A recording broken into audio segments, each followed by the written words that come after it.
चलो भाई good evening good evening. तो क्या करेंगे आज? आज क्या डिस्कस करें?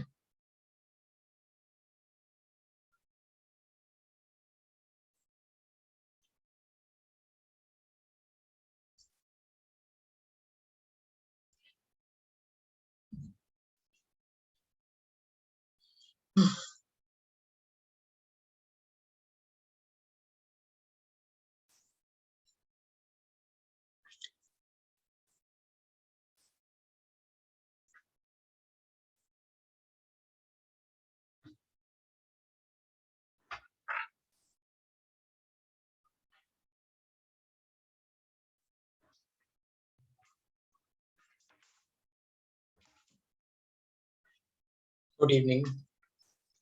If you have any doubt, कोई डाउट है तो we can discuss that. If you have anything else, any question other than let's say study you want to talk, you can do. Because कुछ अभी homework नहीं है बहुत ज्यादा, and पुराना बहुत कुछ हम डिस्कस कर चुके हैं।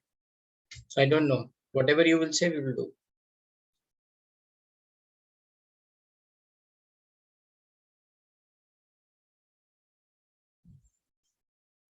आयनिक बॉन्ड, आयनिक बॉन्ड क्या है बताओ भाई, what is ionic bond? So if you are going to see, so first doubt is what is ionic bond? So ionic bonds means complete transfer of electron. If two elements are together and forming a molecule kind of a thing, right? So if in this forming a molecule, if one element is losing one electron and other one is gaining one electron, so complete transfer of one electron and another one is gaining one electron, then we are saying this is ionic bond. So ions are formed. So bond between, let's say, or any interaction between positive and negative between ions, this is going to be called as ionic bond. So now the second question comes up: which are the elements which are going to form the ionic bond? Elements which are more electropositive and more electronegative, means who wants to lose the electron and who wants to gain the electron are going to form ionic bond. What are their position? You know, these, let's say, these elements, where they are going to, let's say, where we are going to find them. So if we are going to see periodic table, the S block elements are electropositive. So S block elements are going to form cation, and non-metals, mainly halogens and chalcogens, in P block elements, right? These are going to, let's say, gain the electron. Okay. Then there are some factor like electropositive character, which we have said. So the another way of saying that these electrons, these elements, right, they are going to show ionic bonds, right? They should have low ionization energy so that they can lose the electron. They should have high, let's say, lattice energy, right? And they should have high electron affinity, like that. So these are the three conditions for which we can say ionic bond. Okay, next out. So wait, one by one. I think you can raise the structure, let's say, your hand, then I will take your doubt, because you are going to, a lot of students are asking, wait. I have doubt in atomic structure and mole concept. I had doubt. One by one. I had doubt. Sir मुझे question में doubt है।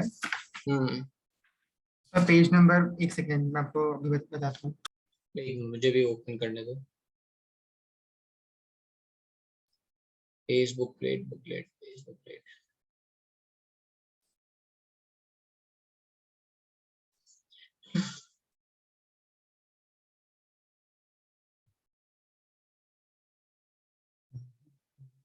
हाँ बोलो, कौन सा है question? Page number 79 है question, ऐसे तब तक पढ़ के सुनाओ। सर इसके ऑप्शंस बहुत ही कॉम्प्लिकेटेड है, मतलब मैं कैसे बोलूं? पेज नंबर 79 एटॉमिक स्ट्रक्चर में। हाँ सर।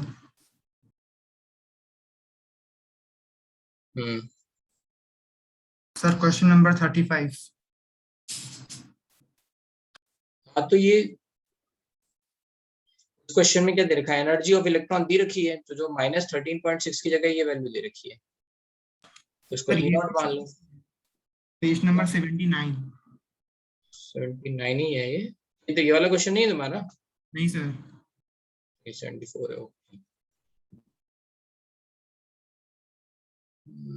29 ये है।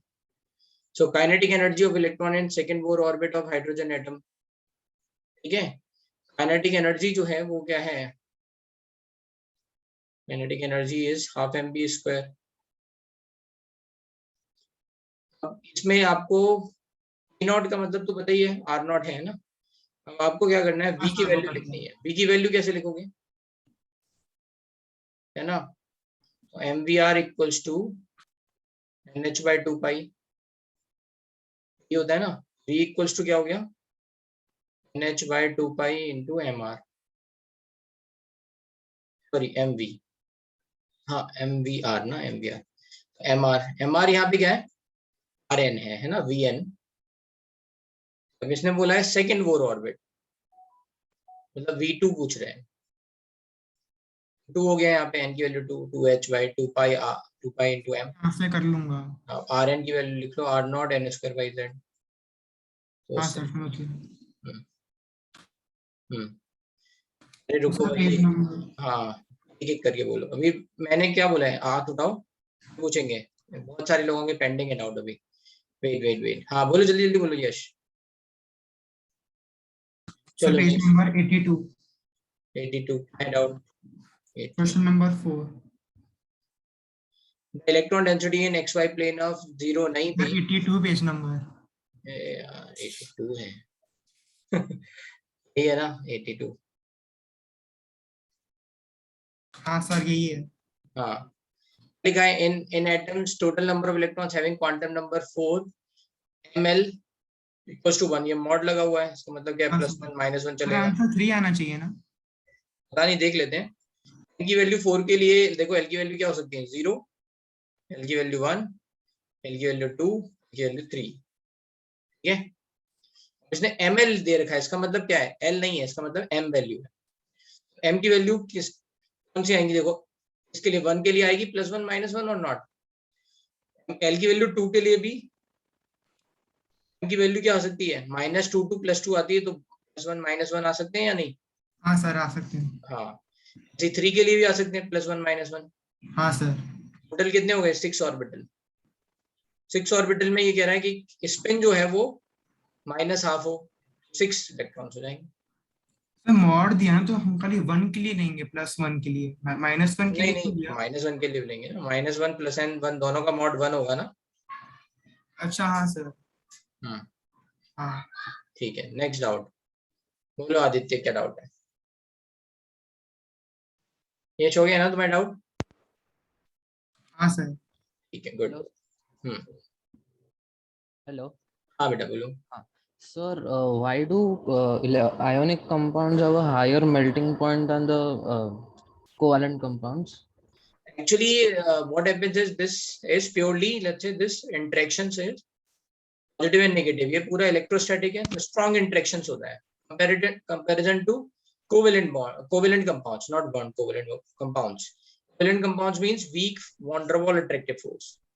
तो इनके बीच में क्या लगेंगे, जैसे HCl है, मान लो अनदर HCl है, right molecule, between them interaction are going to be between delta negative and delta positive, and the here over here the interaction between complete positive and complete negative, Okay sir. है ना।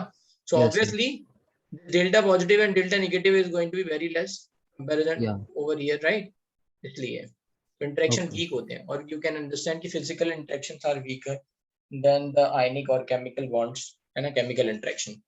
Okay sir. Any other doubt, No sir. ठीक है done. चलो भाई, और next doubt बोलो स्नेहा, यश लो, यश बोलो बेटा, यश गुप्ता। सर मूल कॉन्सेप्ट का एक डाउट है, पेज नंबर हाँ 142। कौन सा क्वेश्चन नंबर, नंबर 140। 142।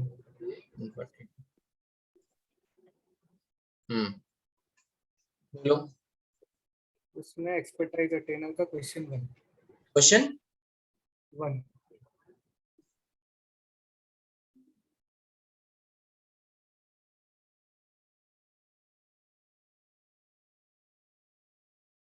ठीक है, इसमें लिखा है cobalt is precipitated with alpha nitroso beta naphthenol as this, ठीक है, and ignited in a stream of oxygen to form this। तो कुल मिला के ये है कि कोबाल्ट किसी कंपाउंड में है, फिर है ना प्रेसिपिटेटेड हो रहा है, मतलब कोबाल्ट का कोई सॉल्ट वॉल्ट होगा, वो कुछ एक कंपाउंड और बना रहा है एंड देन ऑक्सीजन रिएक्शन होके CO3O4 बना रहा है, ठीक है। Alternatively, the precipitate is ignited in the stream of hydrogen gas and the weight as cobalt, ठीक है। और क्या कह सकते हैं कि इसी जो ये भी जो कंपाउंड है तो ऑक्सीजन में ना डाल के हमने केवल हाइड्रोजन की स्ट्रीम में डाला, right, so it is only going to form cobalt।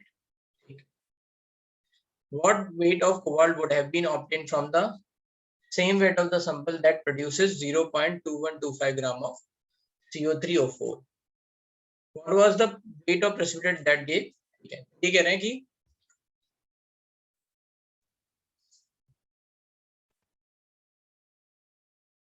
यहाँ पे कोबाल्ट का लेट्स से कोई कंपाउंड है ना, कोबाल्ट कंपाउंड, और जिससे इन्होंने नाइट्रोसो से रेट करके एक और ना लंबा सा ये जो भी CO है ना C6H10ONO पोलराइज बनाया,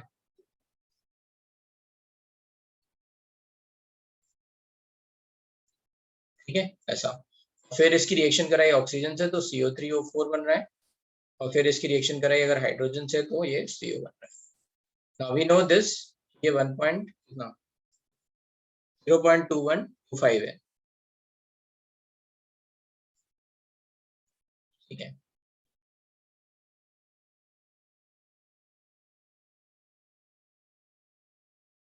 प्रेसिपिटेट का वेट पूछ रहे हैं, है ना, precipitated with cobalt is precipitated with as this, sorry इसका नहीं, इसका वेट पूछ रहे हैं, राइट, इसका वेट कितना है, ठीक है। अब यहाँ देख लेते हैं लगेगा POAC लग जाएगा, ठीक है। तो POAC इस पूरे कंपाउंड में कोबाल्ट के कितने एटम है, एक ही है ना, तो atoms of cobalt over here क्या हो जाएगा 1 into moles of this compound, है ना, प्रेसिपिटेट PPT, जिस इक्वल्स टू यहाँ पे कोबाल्ट के कितने एटम है 3, तो ये सारा का सारा कोबाल्ट ना, सारा का सारा कोबाल्ट जो है वो CO3O4 में जा रहा है, 3 into है ना मोल्स ऑफ दिस CO3O4। क्या करना है, मोलर वेट दे रखा है कोबाल्ट का, ठीक है, नहीं दे रखा है इन्होंने, कोबाल्ट का 58 होता है। अब क्या करो, इसका आप मोलर मास निकाल लो, निकाल लोगे 58 प्लस है ना बाकी ये का होल थ्राइस है, ये राइट होल थ्राइस ही है, ठीक है। ऐसे 6 into 12 plus 10 प्लस ऐसे 16 प्लस NO का हो जाएगा 14 और 16 30, इसका इंटू 3 ये कर लो, ऐसे CO3O4 का निकाल लोगे, राइट, आपको एक रिलेशन मिल जाएगा। तो यहाँ पे इन्होंने क्या किया है, मोल्स को क्या लिख सकते हैं मास, तो यहाँ पे लिखा है 0.2125 डिवाइड बाय इसका मोलर मास, इसका मोलर मास आपको पता ही है, तो मास निकल जाएगा W। अब यही काम आप इसके लिए कर लो, ठीक है, तो ये कह रहे हैं यहाँ कितना कोबाल्ट मिलेगा तो पता चल जाएगा, ठीक है। सर वो अल्फा नाइट्रोसो बीटा नेफ्टोल एग्जैक्टली क्या है? एक्चुअली बेंजीन सुना है, हाँ सर, नेफ्थलीन सुना है?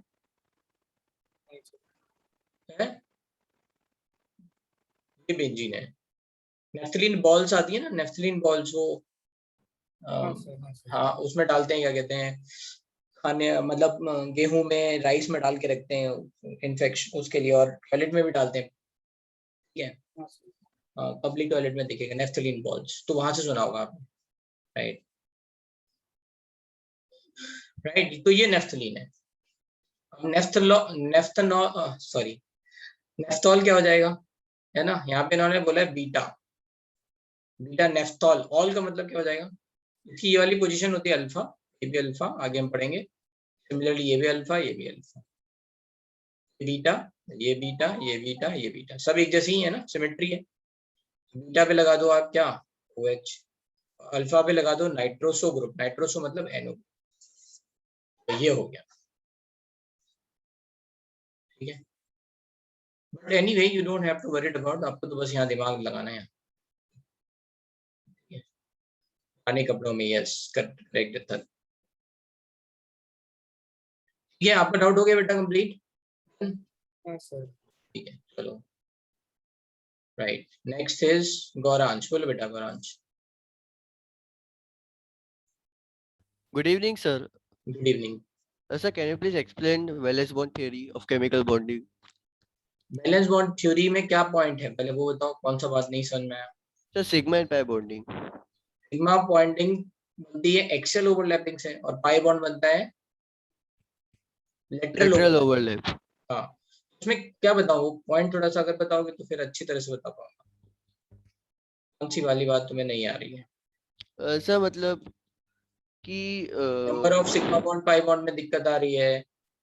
हाँ sir, number of sigma pi bond और उनके जो क्या कहते हैं, जो फिगर्स होते हैं sir, S S bond, S two वो तो पी है। सिंपल है ना, एस आपको पता है, एस स्फेरिकल होता है, हाँ एक सर। जंबल शेप होता है, तो वो तो हम ऐसे ही बस कर रहे हैं, अलोंग द एक्सिस होता है, एक्स एक्सिस के अलोंग होगा तो ये px हो जाएगा।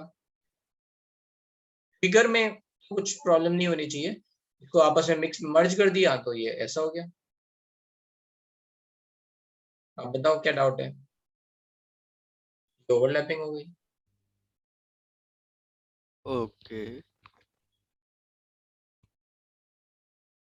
और क्या डाउट है, जल्दी से बोलो। और तो ये sir number of sigma bond pi bond के लिए याद रखो, सिंगल बॉन्ड में एक सिग्मा, पाई डबल बॉन्ड में एक सिग्मा एक पाई, और ट्रिपल बॉन्ड में एक सिग्मा 2 पाई। ठीक है सर। ये बोलो इसने यहाँ। Sir, I have doubt in page number 143, next page. अच्छा, Question number 7. 7 क्या है? 7 1 gram of AgNO3 is precipitated as is dissolved in, है ना, इसको मैं लिख ले रहा हूँ इधर से।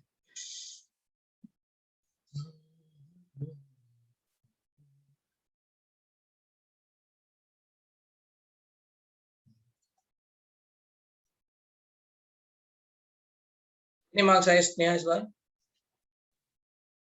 Chemistry में 95 है। वेरी गुड, ठीक है। 1 gram sample of AgNO3 is dissolved in 50 ml of water, ठीक है, 1 gram in 50 ml water, reacted with 50 ml of Ki solution, तो क्या होगा रिएक्शन? AgNO3 plus Ki, तो इन्होंने यहाँ लिख के दी हुई है, going to form KNO3 plus AgI, यहाँ पे AgI का precipitate बन रहा है, ठीक है। AgI precipitate is filtered off मतलब ये रिमूव कर दिया गया। Excess of Ki in filtrate is titrated with m/10 TiO3, ठीक है। अब यहाँ पे जो भी एक्सेस बचा है ना, जो भी 50 ml था, 50 ml में जितना AgNO3 इसको खत्म कर देगा, राइट। जितना भी बच गया Ki, वो क्या कर रहे हैं, is titrated with m/10 KiO3 reaction, है ना। सर टाइट्रेटेड मतलब क्या होता है? एसिड बेस रिएक्शन याद है?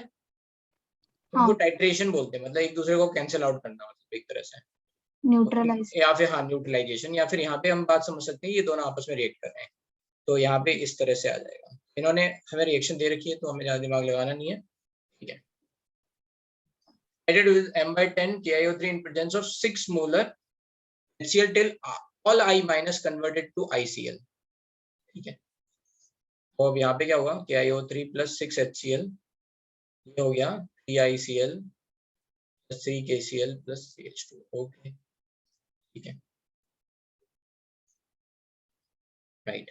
Good, it requires 50 ml of, कह रहे हैं कि इस पूरी रिएक्शन के लिए 50 ml ऑफ m/10 रिक्वायर्ड हुए। अब स्टोकियोमेट्री से देख लो, स्टोकियोमेट्री क्या है, 1 2 6 3 3 एनीवे, इसके 1 मोल से इसके 2 मोल रिएक्ट करते हैं, इसके मोल्स कितने दे रखे हैं, मिली मोल्स लेट्स से, मिलीमोल्स दे रखे हैं इसके 1/10 मतलब 1/10 इंटू 50 मतलब 5। यहाँ पे कितने रेट करेंगे 10 मतलब यहाँ से जो हमने 50 ml लिया था उसमें अभी एक्सेस में बचे कितने थे 10 बचे थे, है ना। मान लो यहाँ x रेट कर गए होंगे तो टोटल 10 + x थे। क्या समझ में आ रही है? हाँ सर। 5 कितने से रेट करेगा यहाँ 30 मिलीमोल से, राइट। चलते हैं आगे। 20 ml of the same stock solution of KI requires 30 ml of m/10 under the similar condition। कह रहे हैं 20 ml of same stock solution। अब थोड़ी इंफॉर्मेशन इसने KI सॉल्यूशन के बारे में दी अलग से। इसने बोला है कि अगर यहाँ पे KI का 20 ml का सॉल्यूशन हो, ठीक है, तो ये इसके 30 ml इंटू 3 मिलीमोल्स। अगर यहाँ पे इसने मिलीमोल से एक और कंडीशन दे रखी है, इसने कहा है कि अगर जैसे देखते हैं 20 ml of the same stock solution of KI requires 30 ml of m/10 KiO3, तो कितने हो गए ये 3। ये कह रहा है 3 मिलीमोल्स रेट करेंगे तो यहाँ कितने होंगे 6 millimoles are present in 20 ml in ml stock solution of KI। अब आपको पता चल गया 50 ml में कितने होंगे, है ना। 20 में अगर 6 है तो 10 में 3, 50 में 15। आपको पता है 10 तो यहाँ रेट कर गए, इसका मतलब 5 मिलीमोल्स यहाँ रेट किए होंगे।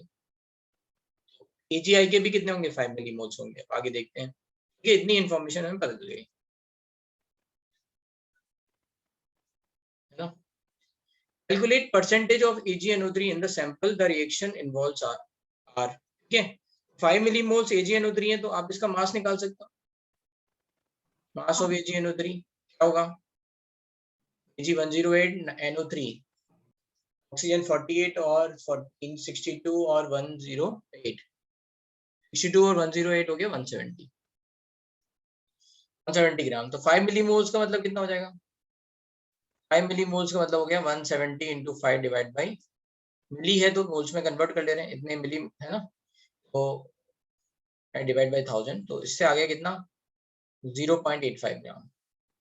तो AgNO3 प्योर कितना है 0.85 ग्राम फ्रॉम 1 ग्राम सैंपल। क्या पूछा है परसेंटेज AgNO3, तो कितना हो गया 85। Okay okay. स्टॉक हाँ। सॉल्यूशन का मतलब होता है कि स्टैंडर्ड टाइप का सॉल्यूशन है जो आपने कहीं स्टॉक करके रखा हुआ है ना। हर बार क्या करते हैं, जैसे मान लो KI सॉल्यूशन बनाना है तो एक स्टॉक सॉल्यूशन बना के, एक स्टैंडर्ड सॉल्यूशन बना के रख देते हैं। अब जब भी हमें चाहिए होगा तो इसी सॉल्यूशन में से कुछ डाइल्यूट करके ऊपर नीचे करके, है ना, ले लेंगे। समझ में आया यश? ठीक है, राइट, एनी डाउट? चलो अब इसमें और कोई Okay, डाउट sir. है? No sir. चलो भाई अंगारिका बताओ भाई, क्या डाउट है? सर मुझे केमिकल बॉन्डिंग में कुछ क्वेश्चंस में डाउट है। केमिकल बॉन्डिंग जो होमवर्क दिया है वो, या फिर कॉन्सेप्ट?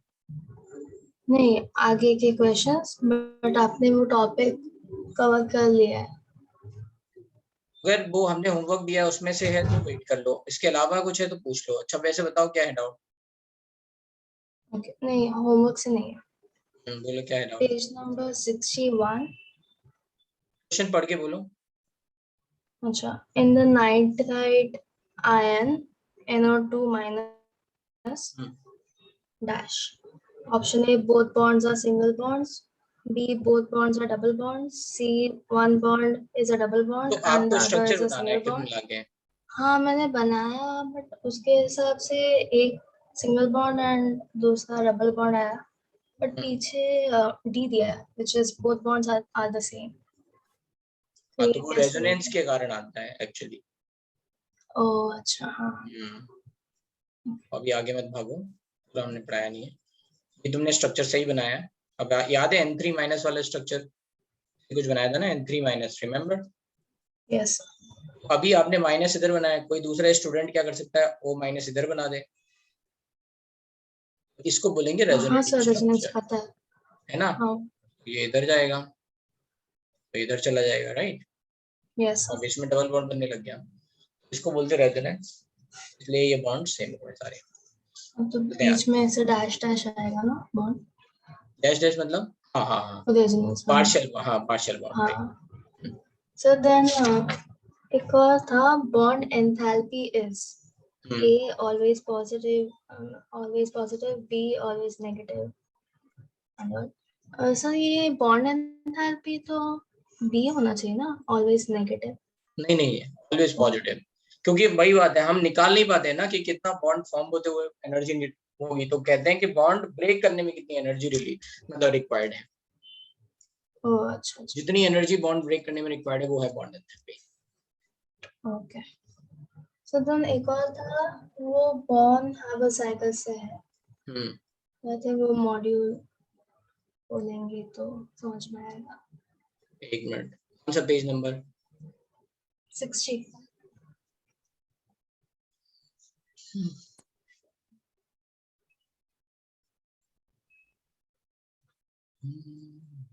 बोलो 60.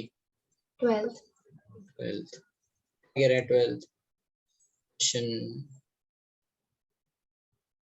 Using of von Haber cycle delta H formation of KBR equals to, तो देख लो KBR का मतलब क्या हुआ, ये तो हो गई एंथैल्पी ऑफ फॉर्मेशन, तो इसमें तो अलग तरह से बनाया गया है, हम बना लेते हैं. बनाना है KBR ना, K सॉलिड Br2 लिक्विड ना होगा, हाफ होगा.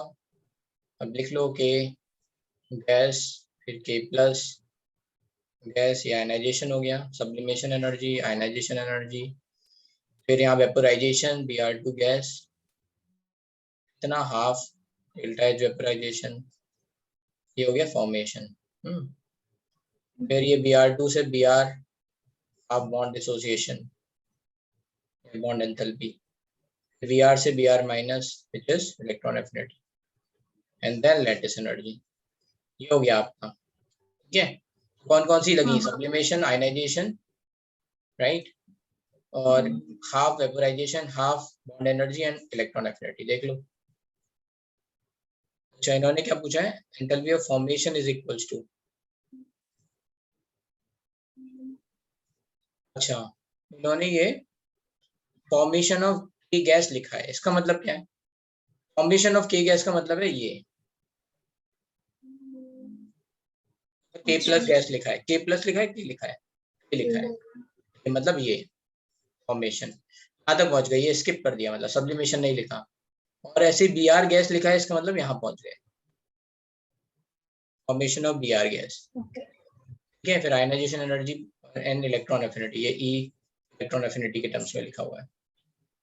ठीक है, तो फिर यही हो जाएगा answer A. Okay, thank you sir, बस इतना ही था. चलो नेक्स्ट डाउट भाई किसका है? श्रेया का.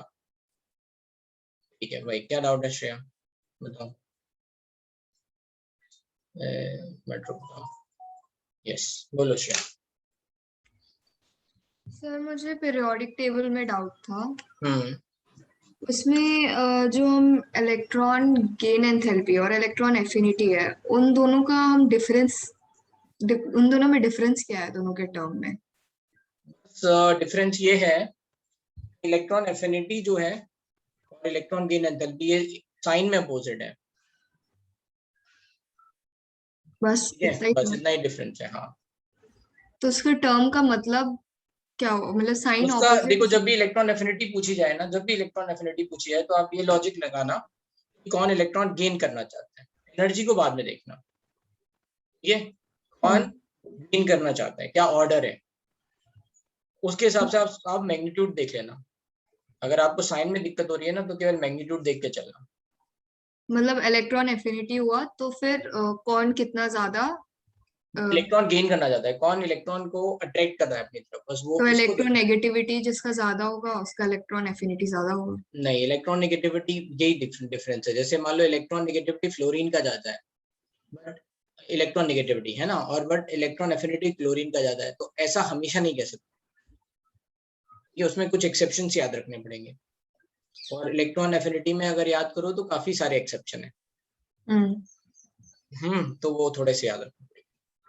और सर एक और डाउट था यही इसी टॉपिक में कि आप जब हमें रिलेशन बिटवीन आयोनाइजेशन एनर्जी और इलेक्ट्रॉन एफिनिटी पढ़ा रहे थे, उसमें हमने बोला था कि सेकेंड इलेक्ट्रॉन गेन एंथैल्पी हमेशा पॉजिटिव होता है क्योंकि वो Correct. एंडोथर्मिक होता है।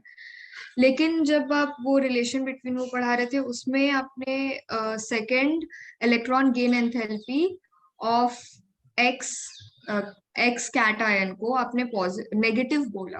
Very good. तो पहले ये देखो, जब हम सेकेंड इलेक्ट्रॉन गेन एंथैल्पी की बात करते हैं तो वो एटम की होती है ना। जो हम बात कर रहे हैं वो ये इसकी बात हो रही है, ठीक है। तो अगर मैंने यहाँ x प्लस कर दिया, आप इसके रेफरेंस में देख रहे हो, तो मैं इसके रेफरेंस में थर्ड हो गई है, अंडरस्टूड। के रेफरेंस में फर्स्ट कौन सी हुई है, सेकंड, ये थर्ड हो गई। तो आप अगर कैटायन की बात कर रहे हो तो सेकंड गेन एंथैल्पी ये वाली बात है। और ये जनरली नेगेटिव होती है, कुछ केसेस में जहाँ पे स्टेबल कॉन्फ़िगरेशन है वहां पे पॉजिटिव। नहीं समझी भाई, तो हम कह रहे हैं सेकंड इलेक्ट्रॉन गेन एंथैल्पी, तो किसकी बात होती है, एटम की या कैटायन? मतलब जनरल क्या है, एटम या कैटायन? एटम से। एटम से। तो सेकंड इलेक्ट्रॉन गेन एंथैल्पी का मतलब क्या हुआ, 2 इलेक्ट्रॉन निकाल रहे हैं, 2 इलेक्ट्रॉन गेन कर रहे हैं एटम में, राइट? यही हुआ ना। हाँ। कौन सी वाली, ये हो गई फर्स्ट डेल्टा एच Eg1, ये हो गई डेल्टा एच Eg2। हाँ। Eg2 का मतलब ये हुआ। अगर हम कैटायन को रेफरेंस ले रहे हैं तो सेकंड कौन सा हुआ, delta H Eg2 of x plus, ये होगा delta H Eg2 of x। There is a difference. तो जो हम ये स्टेटमेंट बोलते हैं कि इलेक्ट्रॉन गेन एंथैल्पी सेकंड हमेशा पॉजिटिव होगा, वो हम एटम के बेसिस एटम के रेफरेंस में बोलते हैं। ओके, ठीक है। और हाँ, ये और सर हाइब्रिडाइजेशन जो हम पढ़ रहे थे पिछले क्लास में, सर वो वाले कॉन्सेप्ट में मुझे प्रॉब्लम हो रहा था कि मतलब मेरे को क्लियर हो रहा था बट मेरे को आधा क्लियर नहीं भी था कोई क्योंकि बात वो। नहीं, मैं नेक्स्ट, कल हमारी क्लास है ना, 2 क्लासेस है ना पक्का। हाँ सर। हाँ, तो कल हम बस आराम से हाइब्रिडाइजेशन ही पहले समझाएंगे आपको शुरुआत से, ठीक है। मैं फिर से बता दे रहा हूँ थोड़ा सा हाइब्रिडाइजेशन के बारे में, कल भी बताऊंगा। Valence bond theory was able to explain क्या क्या, bond length, types of bond, bond energy को भी वो बता पा रही थी कि भाई अलग अलग तरह की ओवरलैपिंग हो रही है, and that's why bond energy जो है अलग अलग होंगी।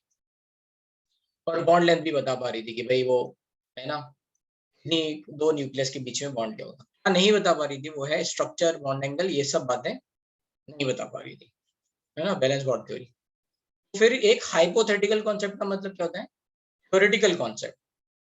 एक्चुअल में सच में क्या एटॉमिक ऑर्बिटल आपस में कंबाइन होकर हाइब्रिड ऑर्बिटल बना रहे हैं, इसका कोई प्रूफ नहीं है, ठीक है। कोई देख थोड़ी ना रहा है ना, वी कैन नॉट सी कि भाई हाँ अब मिल गए, हाइब्रिड ऑर्बिटल बन गए। तो एक हमने हाइपोथेटिकल कॉन्सेप्ट लिया, उसकी अच्छी बात ये थी कि उस कॉन्सेप्ट से हम बाकी सारे, काफी सारी जो एनोमैलिटी आ रही है या जो जिनके एक्सप्लेनेशन नहीं मिल पा रहे हैं, उनको हम एक्सप्लेन कर पा रहे हैं। अब हमने उस कॉन्सेप्ट में ये कुछ पोस्टुलेट्स ली, कुछ मान लिया कि ये ऐसा होता है ना। जैसे थ्योरी है, थ्योरी की पोस्टुलेट होती है ना, ये ऐसा होगा, ये ऐसा होगा, ये ऐसा होगा।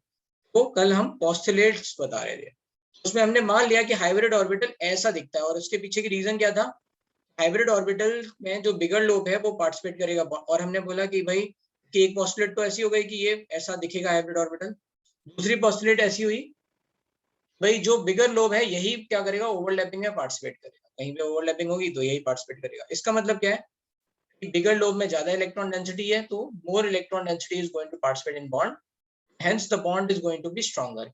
ये आपको पता है, अगर एक्सटेंड ऑफ ओवरलैपिंग बढ़ती है तो बॉन्ड स्ट्रॉन्ग हो जाएगा,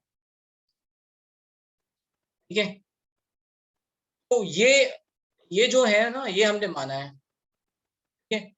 कुछ और पोस्टुलेट भी है कि भाई कितने नंबर ऑफ हाइब्रिड ऑर्बिटल बनेंगे, तो हमने बोला भाई जितने एटॉमिक ऑर्बिटल कंबाइन होंगे उतने बनेंगे। कौन कौन से एटॉमिक ऑर्बिटल हाइब्रिड ऑर्बिटल बना सकते हैं, तो बोला कि भाई जिनकी एनर्जी लगभग सेम है, कंपेरेबल है, those are able to form. तो ये क्या है, पोस्टुलेट है, कॉन्सेप्ट को बिल्ड करने की बातें हैं कि हमने ये बोला कि ये ऐसा ऐसा है। Now we are explaining all the result with the help of these postulates.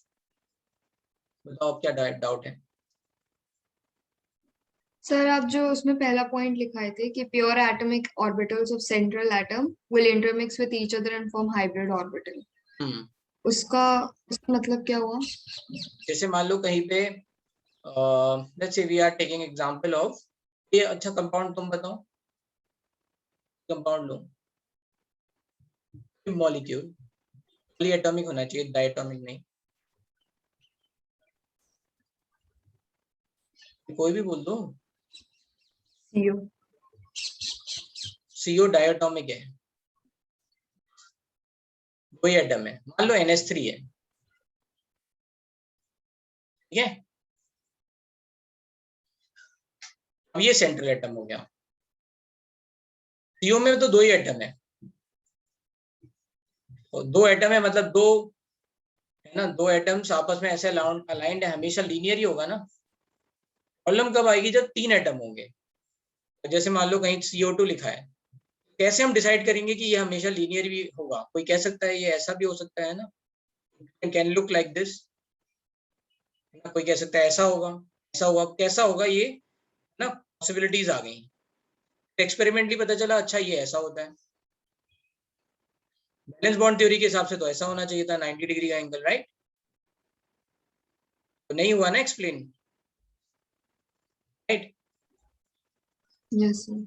हमने बोला कि अब कैसे एक्सप्लेन करेंगे, तो कौन डिसाइड कर रहा है ये लीनियर होगा कि ये परपेंडिकुलर होगा? डिसाइड कौन कर रहा है? कार्बन, सेंट्रल एटम, इसके एटॉमिक ऑर्बिटल ओवरलैपिंग में जा रहे हैं। क्यों? ऑक्सीजन तो यहाँ पे भी टर्मिनल पे प्रेजेंट है, यहाँ पे भी टर्मिनल पे प्रेजेंट है, एंड पे प्रेजेंट है। अगर कार्बन के एटॉमिक ऑर्बिटल इस तरह से अलाइंड होंगे तो हम बोलेंगे 90 डिग्री एंगल है, अगर कार्बन के एटॉमिक ऑर्बिटल इस तरह से अलाइंड होंगे तो हम बोलेंगे 180 डिग्री एंगल है। तो ज्योमेट्री के लिए कौन इंपॉर्टेंट है? Central atom. ये बात आ रही समझ में? Yes sir. पक्का आ रही है कि ऐसे ही बस मन में बोल रहे हो? सर मुझे वो atomic orbital of central atom और फिर एंड फॉर्म हाइब्रिड ऑर्बिटल, ये दोनों टर्म में वो नहीं आया। कोई मतलब बात नहीं, फिर से सुनो मेरी बात। जैसे मैं ये कह रहा हूँ, देखो हर बात नहीं, ये तो बहुत नॉर्मल चीज है, लोगों को इनमें कंफ्यूजन हो सकता है। पहले ये समझो, हमने पहले क्या पढ़ा था? हमने ये बोला अगर मान लो मैं एग्जांपल CO2 का ही लूं, है ना, CO2 ऐसा होगा या ऐसा होगा, हमें एक्सप्लेन करना है। जो बैलेंस बॉन्ड थ्योरी हमने देखी थी उसके हिसाब से ऐसा होना चाहिए 90 डिग्री का एंगल, बट एक्चुअल में देखा गया तो ये गलत था और ये सही था। आपके पास एक ऐसी थ्योरी है जिससे कुछ रिजल्ट्स तो सही आ रहे हैं, कुछ रिजल्ट्स गलत आ रहे हैं, तो क्या करोगे? मॉडिफाई करोगे ना उस थ्योरी को, यस ना? सर। अपने आप को एक साइंटिस्ट की तरह सोच लो, ठीक है? मतलब आपके पास आपने कुछ ऐसा लॉजिक दिया, उससे कई बातें सही भी हैं, अब एकदम से डिस्कार्ड नहीं कर सकते उस बात को भी, है ना? नहीं ये तो पूरी ही खराब है ना? कुछ बातें गलत है, तो अब आप क्या करोगे? उसके सॉल्यूशन पे बात करोगे, सोचोगे कि ऐसा कैसे हुआ। हम सबको ये क्लियर बात पता है कि एटॉमिक ऑर्बिटल का मतलब है उसके ऑर्बिटल्स हैं, S P D F, ये एटॉमिक ऑर्बिटल है ना? S ऐसे दिखता है, P है ना डबल शेप है, D डबल डबल शेप है, लाइक दैट, ठीक है? जब एटॉमिक ऑर्बिटल की बात हो रही है या प्योर एटॉमिक ऑर्बिटल की बात हो रही है तो इनकी बात कर रहे हैं। कार्बन है, कार्बन का इलेक्ट्रॉनिक कॉन्फ़िगरेशन सबको पता है, 1s2। एक्साइटेड स्टेट की बात कर रहे हैं तो 2s1 2p3। हमें पता है कि आउटर मोस्ट शेल के इलेक्ट्रॉन पार्टिसिपेट करते हैं बॉन्डिंग में, तो इसका मतलब है ये 2 ऑर्बिटल पार्टिसिपेट करेंगे बॉन्डिंग में, मतलब ये 2 सब सेल, इनमें ऑर्बिटल हो गए 4, px py pz। यहाँ तक कोई बात नहीं समझ में आ रही है तो बताओ, यहाँ तक आई बात समझ में? Yes sir. यार ऐसे आधे अधूरे से मत करो, वरना फिर बता रहे मोटिवेशन खत्म हो जाता है समझाने का। तुमको अच्छे से समझ में आई ये बात या नहीं? सर यहाँ तक आ गई। आ गई ना? तो एकदम थोड़ा सा मुझे भी पॉजिटिविटी चाहिए भाई, है ना? तुम ऐसे भरे मन से कहोगे फिर कैसे समझा पाऊंगा मैं, राइट? ठीक है, तो ऐसा है। अब आपको सोचना है, राइट? आपको पता है कि यहाँ पे 2 सिंगल मतलब 2 सिग्मा बॉन्ड है और 2 पाई बॉन्ड है, this is confirm, right? 2 sigma and 2 pi bond. P bond कौन बनाएंगे? पी ओवरलैप, तो 2 हट गए। अब हम एस और पी की बात कर रहे हैं, ठीक है। तो हमने क्या किया, हमें अगर इस बात को एक्सप्लेन करना है, इस बात को एक्सप्लेन करना है, राइट, कि ये लीनियर होता है, हम एटॉमिक ऑर्बिटल से सर्टेन नहीं है, पूरी तरह से इसको एक्सप्लेन नहीं कर सकते हैं। हमने क्या क्या कहा कि ये दोनों ऑर्बिटल मिक्स हो जाएंगे, आप नए ऑर्बिटल बनाएंगे, दोनों ऑर्बिटल आपस में एक दूसरे के साथ मिक्स होके हाइब्रिड होके नए ऑर्बिटल बनाएंगे, और उनको बोला हाइब्रिड ऑर्बिटल, ठीक है। उनको क्या बोला? Hybrid orbital. अब फिर हमने क्या बोला कि अब भाई कितने हाइब्रिड ऑर्बिटल बनेंगे? हमें 2 बॉन्ड बनाने हैं, 2 सिग्मा बॉन्ड, राइट। तो हमने बोला जितने एटॉमिक ऑर्बिटल मिक्स होते हैं उतने ही हाइब्रिड ऑर्बिटल बनते हैं, तो हाइब्रिड ऑर्बिटल बन गए। दिखते कैसे हैं? एक बड़ा लोब, छोटा लोब। ये दूसरा वाला हाइब्रिड ऑर्बिटल किस डायरेक्शन में अलाइन होगा? क्या इसी डायरेक्शन में अलाइन होगा, इस डायरेक्शन में अलाइन होगा, है ना? इस डायरेक्शन में कंप्लीटली अपोजिट साइड होगा। ये दूसरा वाला हाइब्रिड ऑर्बिटल कितने, है ना, बहुत सारे कॉम्बिनेशन बन सकते हैं। फिर बोला गया since electrons present in orbitals में इलेक्ट्रॉन्स प्रेजेंट है, ये इलेक्ट्रॉन एक दूसरे को रिपेल करेंगे।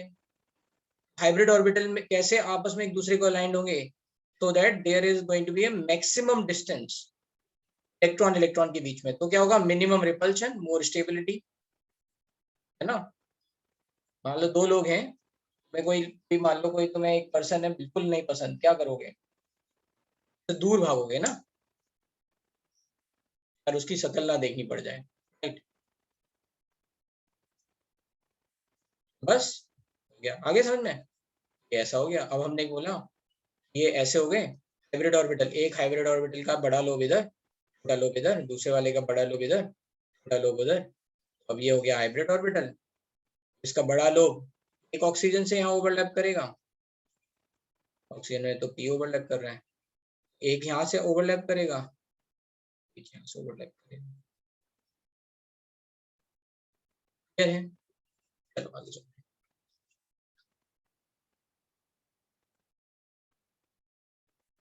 ठीक है, हाँ सर हाँ जैसे इधर ये जो एटम है वो एक्साइट होके बॉन्ड बना रहा है, पर आपने लिखा था कि एक्साइटेशन ये 10⁻⁻8 सेकेंड में डीएक्साइट हो जाता है, हाँ तो हाँ हाँ, करेक्ट, इतनी जल्दी बॉन्ड बन जाता है? Very good question. तो जैसे हम एक्साइटेशन की जैसे यहाँ पे बात कर रहे हैं, मॉलिक्यूल के बीच में इंटरेक्शन जैसे कितनी फास्ट रिएक्शन होती है बताओ? अच्छा, जैसे मान लो कहीं रिएक्शन हो रही है, टाइम लगता है बहुत। नहीं। हम यही सोच रहे हैं अगर कोई बहुत ज्यादा रिएक्टिव होगा, जैसे मान लो कार्बन है और एकदम से उसे CO2 बनाना हो, तो it will not take time, जल्दी से रिएक्शन हो जाएगी तुरंत। तो time you should not think of a factor कि भाई वो इलेक्ट्रॉन एक्साइट हुआ और क्या हुआ, because we can not let's say measure it like this, ठीक है। ओके जैसे ही ऑक्सीजन मिलेगा वो तुरंत कंबाइन हो जाएगा। Okay sir. I noticed that PY QS of mole concept are not very tough, but in the book many questions are given, so we should solve them. Okay, Yash, I would say कि वो जो question है उससे शायद आपको क्या सीख मिल रही है? What are the positive you can take? अगर आपके पास टाइम है तो आप सॉल्व कर लो। तो पॉजिटिव ये है कि अगर टफ बड़ा सा क्वेश्चन लिखा होगा, then you will understand, you will learn the ability to decode those questions without losing your concentration, ठीक है। जैसे अभी हमने एक क्वेश्चन सॉल्व किया था, राइट, G_NO3 वाला, राइट। उससे हमें क्या समझ में आया कि अगर हम वैसे क्वेश्चन करेंगे तो हम बड़े क्वेश्चंस कर सकते हैं विदाउट लूजिंग फोकस और concentration. We can decode those questions और सिंपली जो भी उसमें लिखा है इंफॉर्मेशन वो अंडरस्टैंड कर सकते हैं। तो ये आपकी प्रैक्टिस हो सकती है। और दूसरी कैलकुलेशन अच्छे हैं, तो पॉजिटिव्स हैं। अगर आपके पास टाइम है देन यू शुड सॉल्व। बोलो यश। सर वो आपने नंबर ऑफ बॉन्ड्स पढ़ाते वक्त आपने इथीन का एग्जांपल देने के टाइम पे बोला था कि कार्बन ग्राउंड स्टेट में बॉन्ड नहीं एक्साइटेड स्टेट में बॉन्ड बनाता है, उसका रीजनिंग मुझे समझ नहीं आया। भाई हाँ, गुड क्वेश्चन। देखो molecular orbital, sorry molecular orbital theory कह रहा हूँ, बैलेंस बॉन्ड थ्योरी ने क्या बोला, हाफ फील्ड जो है ना वो, मतलब जो अनपेयर्ड है वही तो पेयर्ड होना चाहेंगे, राइट? Yes sir. ऐसे कंपाउंड जिनके पास 8 इलेक्ट्रॉन नहीं हो रहे हैं ना, जस्ट बिकॉज ऑफ दैट, तो फिर क्या सोचा जाएगा, सोचा जाएगा कि बाकी सब भी, जैसे कार्बन का है, कार्बन के केस में क्या था, 1s2 2s2 2p2, राइट? ये दो बना यस लिए तो भी 6 ही हुए ना, और आउटर मोस्ट में 4 है और इन्होंने 2 और बना लिए तो 6 ही बने। ये तो स्टेबिलिटी गेन नहीं किया ना। फिर बैलेंस बॉन्ड थ्योरी में क्या कहा गया कि अच्छा ये कैसे हो रहा होगा, अगेन कैसे, मतलब एक एक प्रॉब्लम सॉल्व हो गई है ना, बॉन्ड फॉर्म होने वाली प्रॉब्लम सॉल्व हो गई, लेकिन फिर कुछ कुछ नई प्रॉब्लम्स आ गई, तो ये नई प्रॉब्लम आई, तो इसका क्या लॉजिक दिया गया, ये इलेक्ट्रॉन एक्साइट किया जा रहा होगा। जब मॉडिफिकेशन आए हाइब्रिडेशन के, तो उन्होंने ये सारी बातें हटा दी। उन्होंने क्या, हाफ फील्ड फुल्ली फील्ड कोई मतलब नहीं है, कितने भी ऑर्बिटल आपस में मिक्स हो सकते हैं, जितने में बॉन्ड चाहिए उतने एटॉमिक ऑर्बिटल हम मिक्स कर देंगे। हाइब्रिडेशन कॉन्सेप्ट में ये जो कंस्ट्रेंट था, हम एक्साइट करेंगे, ये वाली बात जो कही गई थी वो हट गई। हाँ, फुल्ली फिल्ड, अनफिल्ड और vacant orbital all can participate in hybridisation. Just have to think कि कितने बॉन्ड बना रहा है कार्बन, तो हमें पता है 4 बॉन्ड बना रहा है carbon, we will say 4 orbital जो है पार्टिसिपेट करेंगे, atomic orbital in bonding, 4 hybrid orbital बनाएंगे। जो एक लिमिटेशन हमने बैलेंस बॉन्ड थ्योरी में देखी थी, वो हाइब्रिडेशन कॉन्सेप्ट में हट गई, खत्म हो गई। You getting my point? Yes sir. बोलो यश। हाँ सर आपने कहा था कि हाइब्रिड ऑर्बिटल्स की बॉन्ड स्ट्रेंथ ज्यादा होती है ना, हाँ, बट सर उनकी बॉन्ड लेंथ में क्यों ज्यादा होती है, तो फिर बॉन्ड लेंथ स्ट्रेंथ क्यों ज्यादा होगी, यूनिवर्सली हाँ। ओवरलैपिंग ज्यादा हो रही है ना बॉन्ड। तो फिर वही बात है, तुम समझ नहीं रहे हो, दो चीजों में प्रॉब्लम नहीं है, उनमें हम कुछ नहीं दखल कर रहे हैं, समझो। बैलेंस बॉन्ड थ्योरी का एक अपग्रेडेड वर्जन, एक मॉडिफाइड वर्जन हो गया हाइब्रिडेशन कॉन्सेप्ट। जहां पे हमें कोई चीज, किसी चीज का आंसर समझ में नहीं आया, हमने इस थ्योरी का सोल्यूशन ले लिया। बॉन्ड लेंथ में कोई प्रॉब्लम है, बॉन्ड लेंथ में कोई प्रॉब्लम है, बॉन्ड लेंथ समझा दिया ना बैलेंस बॉन्ड थ्योरी ने। हाँ सर। हाँ, हम उसमें परेशान नहीं हो रहे हैं। बॉन्ड लेंथ में जहां जहां एक्सेप्शन आएंगे वहां हम बता देंगे, ये एक्सेप्शन होते हैं, कुछ हैं एक्सेप्शन। ठीक है सर, समझा। ठीक है, जैसे मैं बोलूं कि फ्लोरीन फ्लोरीन और क्लोरीन क्लोरीन में ये बॉन्ड लेंथ किसकी ज्यादा होती है,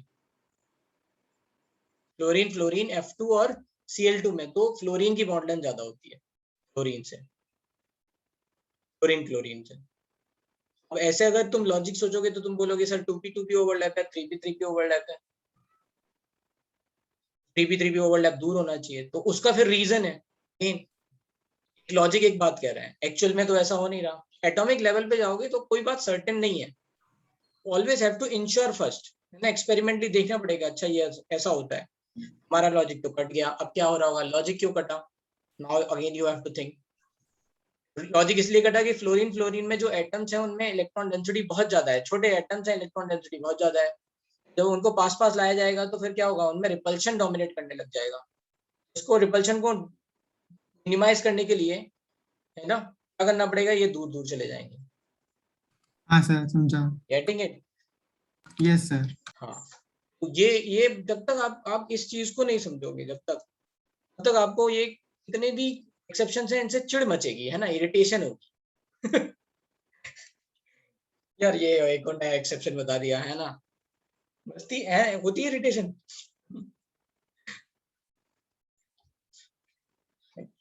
है मतलब, राइट, ये ऐसा होगा, तो आपको ना थोड़ा सा फ्लेक्सिबल रहना है यार, केमिस्ट्री में ये भी है कि आपको थोड़ा सा सोचना है कि ठीक है चलो कोई नहीं, देखते हैं इसका रीजन क्या होगा, ऐसा।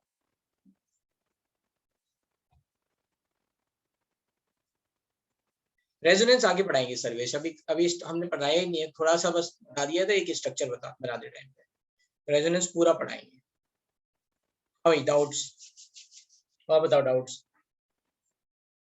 हाँ बोलो जल्दी जल्दी बोलो, फास्ट बताओ, हमारी क्लास खत्म होने वाली 10 मिनट में, जल्दी जल्दी बोलो। BSc PR थ्योरी भी पढ़ाएंगे भाई, आगे बढ़ाएंगे, वेट। हाइब्रिडाइजेशन की बात बढ़ाएंगे। डाउट नहीं है तो आप जा सकते हो, खाओ पियो कुछ, जो भी करना करो।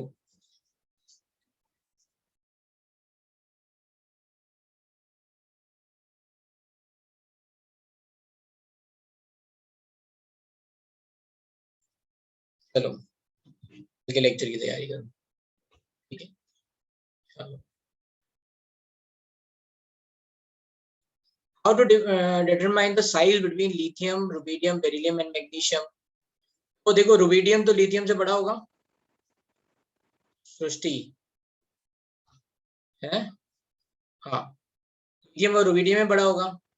बेरिलियम और मैग्नीशियम में बेरिलियम छोटा होगा और बेरिलियम लिथियम में भी बेरिलियम छोटा होगा। तो बेरिलियम सबसे छोटा और रुबिडियम सबसे बड़ा।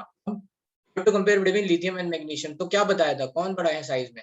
को एक रेडियाई के टाइम पे बताया था मैंने, है ना, ऐसा एरो था ऊपर की तरफ। तो लिथियम बड़ा है मैग्नीशियम से, सॉरी लिथियम प्लस और मैग्नीशियम प्लस था वहां पे, आयंस था, और सॉरी उल्टा है, मैग्नीशियम बड़ा होता है लिथियम से, आयंस में लिथियम प्लस बड़ा होता है ना, लिथियम प्लस और Mg2 प्लस में, और एक्चुअल में मैग्नीशियम बड़ा होता है। तो ये उल्टा रिलेशन याद रखना है, magnesium is bigger than lithium.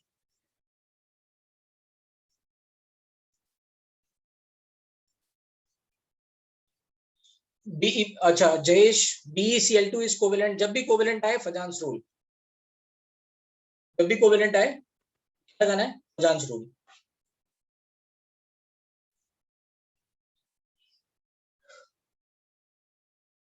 ठीक है,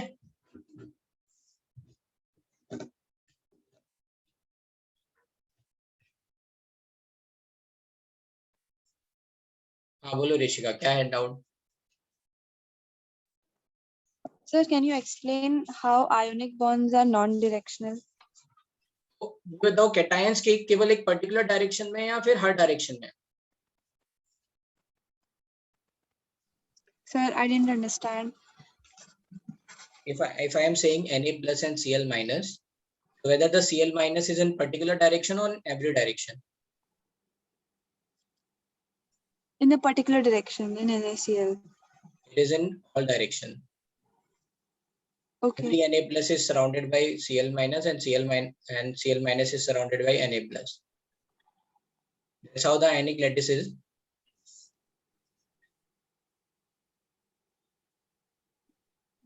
Yes, no, what Okay, happened? okay. Yes, got it. Sir, and what is the meaning of superoctet molecule? Superoctet means hypervalent, means more than 8. Okay, hypervalent. Hmm. Got it. And sir, how would the lattice energy increase if the ions are small? Lattice energy increases. So lattice energy formula is, let's say, this energy is going to be K cube and Q2 by R. R is R, let's say. So if R is going to decrease, what will happen? Okay. Okay, got it, sir. Angarika, yes. Last question and then we are ending the class. हाँ. Sir, यहाँ पे कुछ questions थे, Hello. like which of the following is non-polar? मेरी आवाज आ रही है ना? हाँ बोलो. Which of the following is non-polar but contains polar bonds? तो अगेन वो डाइपोल पे है, अभी नहीं पहुंचे वहां तक. Oh, okay. ठीक है. So Thank you, sir. polar and non-polar is diatomic molecules में तो बहुत आसान है. If we are talking about diatomic molecules, there is only one single bond. So if this bond is polar, we will say molecule is polar. If this bond is non-polar, we will say non-polar. But when we talk about, let's say, polyatomic substance, उसके लिए पहले हमें structure, angle, everything we need to study. Let's say CO2. We know that between carbon and oxygen there is a dipole moment and electron electrons are going to, let's say, pulled by oxygen. यहाँ पे क्या होगा, इसकी तरफ electron खींच रहे हैं, इधर इसकी तरफ इलेक्ट्रॉन खींच रहे हैं. So since these two vectors are opposing each other, so cancelling out the net dipole moment, that's why it is non-polar. That is the question of your, that is the answer of your doubt. ठीक है. हो सकता है मान लो कोई substance, जैसे हमने यहाँ पे CO2 लिखा था, and there could be some substance which are not, let's say, linear. Let's say we will take the example of SO3. SO3, right? No, not SO3. Take example of SO2, let's say, not SO3. So in SO2, the structure is like this. We'll see. Okay. So now what will happen? There is a one vector, a dipole vector in this direction, another one vector is in direction. So there will be some resultant vector. It is not going to be cancelled out. So it is going to be polar. So there are some time the bonds are polar, but the complete molecule is non-polar. We'll see that part. Okay. Okay. Thank you, sir. हाँ अभी नहीं पढ़ाया है सृष्टि, don't worry, ये सब नहीं पढ़ाया है because she asked the question, तो मैंने बस थोड़ा शॉर्ट में बता दिया. ठीक है, डोंट वरी. चलो गुड. ठीक है, तो फिर कल मिलते हैं सुबह. ठीक है, बाय बाय.